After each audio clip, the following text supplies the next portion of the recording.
Good evening, everybody. Today I'm going to be essentially giving you a paper that is a broad overview of the planning activities that have been going on for the marine environment over the last few years. I'd like to take you through the national broad-scale planning and look at it in comparison with some of the more provincial and municipal local plans, and really look at their efficacy in terms of bringing that to local action and seeing how they operate in terms of engaging stakeholders in assisting to bring about the protected area expansion plan. Now, I just wanted to start out by acknowledging my co-authors, particularly Tamsin Livingston, who's sitting here in the room with us. She's the scientist who is responsible for working on the Marine Conservation Plan, and Mandy Lombard, who is really the first cons planner working on marine systems in this country and is a common denominator to all the plans that we'll look at now. So as a sort of an overview, I'm going to just quickly show you the plans that have been developed and where they're being developed, not in any detail.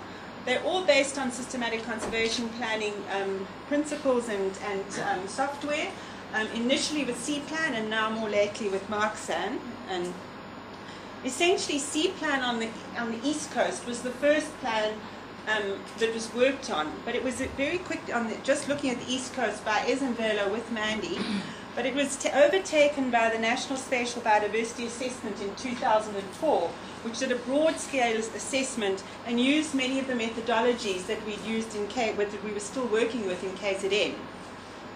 Then the Agulhas bioregion plan was done about a year later, followed by the Prince Edward Island plan, which identified key areas for protected area expansion that almost got off the ground and then didn't get finally signed by the minister. In the Addo area, very detailed conservation plan has been done for that area where the extension into the marine environment was touted, and there's been more localized ones where they've done specific plans for certain areas of usage. And then very recently in 2010, Kerry Sink has worked on developing an offshore bioregionization and expansion plan for the offshore environment. So, and then the Benguela current has also now taken on board. Now, why I'm showing you these all as we go is they're all nested plans in the sense that they use the full suite of data that they can use, but at different scales. Okay. Now, the original biodiversity assessment that Pete was talking about that was done in 2004 really based itself on a bioregional approach that was expert informed. That's all the information we had. There's more recently been the 2011 assessment, but in the terms of this discussion and comparing broad-scale plans and fine-scale plans, I'm really going to be using the data from the 2004 because it's more comparative and there aren't significant shifts in scale in this discussion.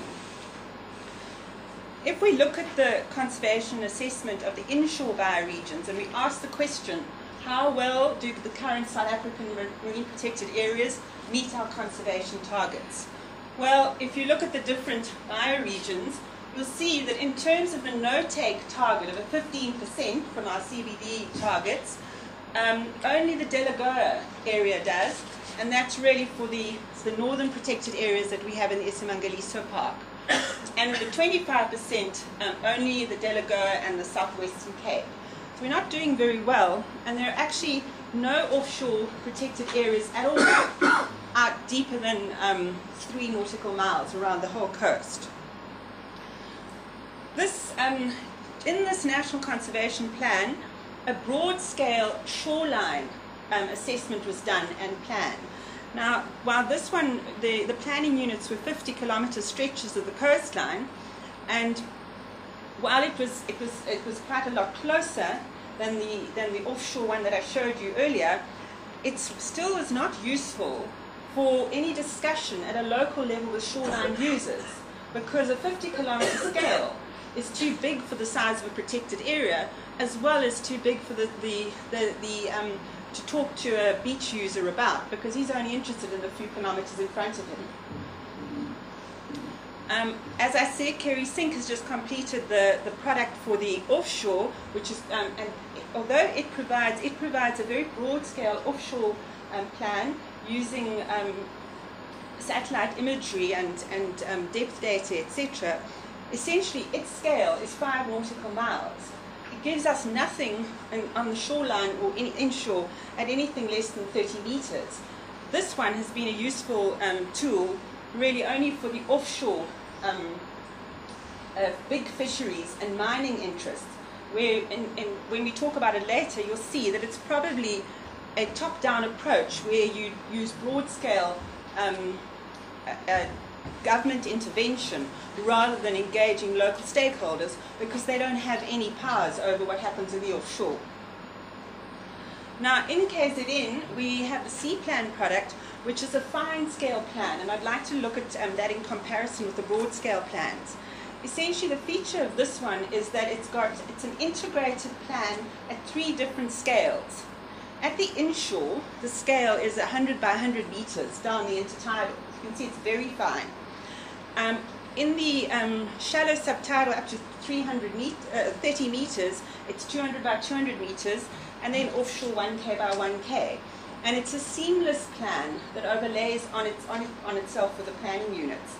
Now, the significance of that is that it mirrors the scale at which utilization is happening in each of those areas, as well as the scale and rate of change of biodiversity or beta diversity.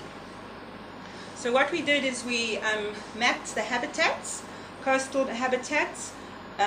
Offshore, it was done by where we looked at environmental domains. I don't need to go into detail on that. Tamsin's going to be giving a talk on the detail of this. This is really for comparison at different scales. And we also looked at processes and species. In fact, the current plan has got about 299 features in it, species and habitats. We mapped threats along the coast in detail, all the threats, and they're essentially challenges and threats, but it's all the uses along the environment. And where we could, we did, like you see on the left-hand side here, we looked at the, I don't know how to use this thing again. We looked at intensity of use around a node, for example, like the launch site. Now, why I show you that is that allowed us to create an integrated cost layer, which essentially, put in simple terms for those of you who aren't doing any cost planning, is identifying high intensity or high cost use areas or high cost areas where you should try to avoid meeting conservation targets because you're going to get into conflict, in very simple terms. Now, if we look at the outputs of that, the offshore 10 by 10 planning units in actual fact show a very similar pattern to the offshore, to the national broad scale product, which is reassuring. It means that we, even without using our fine scale data, we get the same areas of importance in terms of on the offshore. But then if I take you into the shallower area, less than 200 meters, certain other critical areas come into focus that are not identified in the national plan. For example, the Tugela Banks, some deep continental reefs, and this area down near the Ponderland Reserve. So what I'm saying is, once you move in at a greater focus, where you've got reefs and sediment types inserted, you pick up things that have fallen through the net in the broad scale plans. When you move into the close inshore, into the shoreline, this was a real challenge for us because it's quite difficult to communicate the products or the outputs of shoreline data, because you can't show it to people very easily because of this kind of scale for the whole coast. Nobody can see anything. Okay, so we did the plan at this 100 meter by 100 meter, but I'm going to zoom into an area that will maybe look a bit more familiar to some people because it's one of our existing protected areas, the Allowal Shoal area. So you have to zoom in to see where the important critical biodiversity areas are that are coming up, or focal areas for conservation in the expansion plan. And you'll see here important areas that have come up. These are deep reefs off the Allowal Shoal that are not protected at all, and in fact are important areas according to the experts. So what happens here is things come in focus at a scale where you can look at them on a strip of about 25 kilometers. And this is kind of in the right realm of knowledge of a stakeholder who uses the coastline for them to actually identify with. Now, at this fine scale, this is our picture that I showed you just now. I just wanted to show you that if you look at the, let's not look at the Isimangaliso Wetland Park, I wanted to show you the Tugela Banks. This area, as I said, came up as a focal area in the fine scale plan and was not properly identified in the national plan initially. What I was talking about bringing it to civil society action or making it accessible for them to walk the talk with you. We have had about 6 or 7 proposed protected areas waiting in the wings with different stakeholders, putting them forward and sending them through to us. And we ran a process where we asked them to properly describe their proposed protected areas with the reasons why, and they came to a workshop and they presented them to us. What we've got here is that was the proposal for the Tugela Banks area. They're proposing it's called the CIA MPA, and it has a sanctuary area in the middle for those soft sediment areas, and controlled areas on either side of it as a buffer. What I want you to see is the concurrence between these. So what happens here is that we're identifying and affirming this proposal, and we've got buy-in from the stakeholders, the researchers, because Ori was very involved in this, as well as national government who want us to increase our targets in terms of the marine protected area expansion. And likewise, if you look at the Adel Shoal area with civil society, the Council Conservancy in that area, and Tamsin's going to talk about it in a lot more detail, but they had put forward a proposal where they'd be rezoned, and they wanted this area to become a sanctuary and more protection on either side. Now it's borne out in the fine scale plan, both in terms of these deep reefs, needing them to be protected to help us reach targets, as well as, I can't zoom in here, as well as critical areas along the shoreline that need to be in sanctuary. So there again, we have a meeting of the minds and a buy-in without having to, which we could never have got with a broader plan. So now what I'd like to do, just to sum up here, is look at what we've learned from trying to compare it, because it's not just a theoretical discussion. When we all know we're very tightly limited by resources. Some people are heading off with the cons plans at very fine scale, some are doing rough and dirties, and there's not one size fits all, or maybe there is. So what we were wanting to say is we've got all these plans, let's look and see for what reason would you have different ones at different scales. Don't put in resources where you don't need to. Okay. So if we look at the national broad scale plans, what you're finding is that they work for national players. They've been quite effective actually in tools for discussion with the mining industry and the fishing industry on the west coast. Thanks. In terms of fine scale plans, they're not at all useful for talking about any bigger picture, because you get lost in the detail and you have to zoom in the whole time to show them why some areas coming up as a focal area.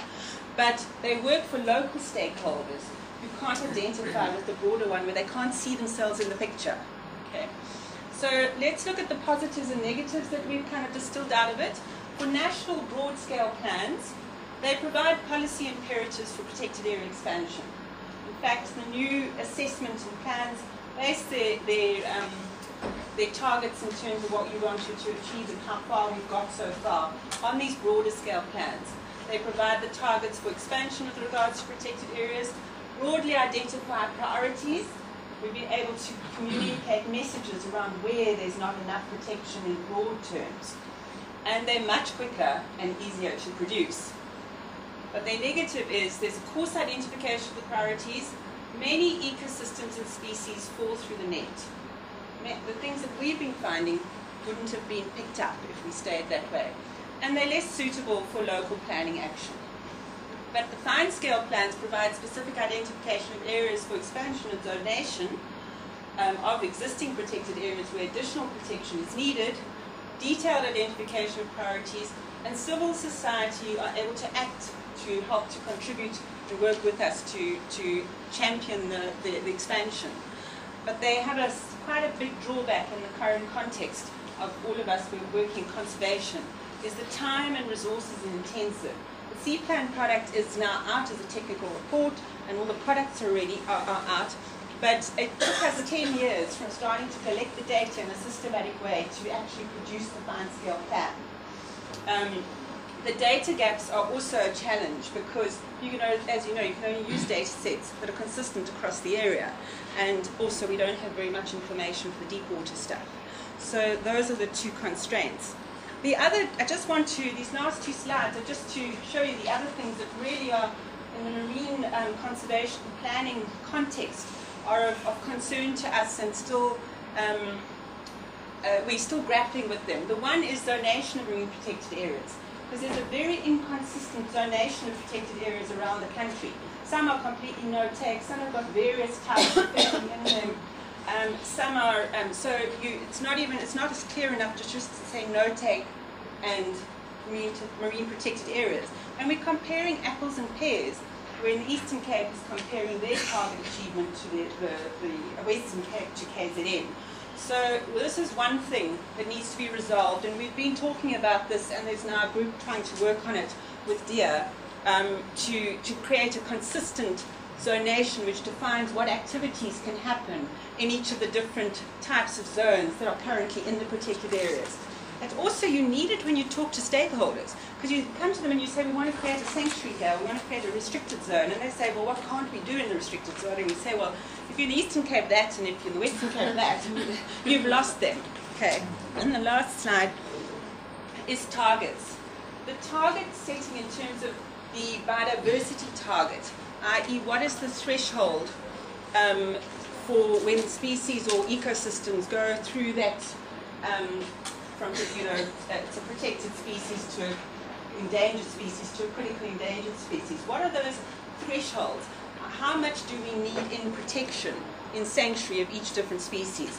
And we've done that at this point with expert input, but we hit quite heavy weather when we met with stakeholders, because the spearfishermen and the divers, they all know everything about these species of the corals, and some of them want 100% of their favorite coral protected, and somebody else doesn't want their favorite reef type protected because they're fishing on it.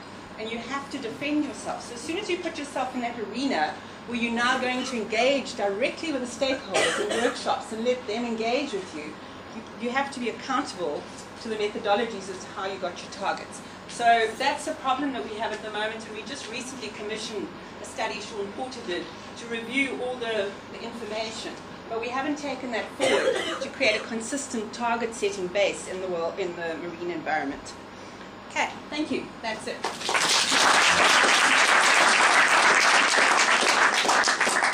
So we've got 2 minutes spare. Are there any questions for Jean?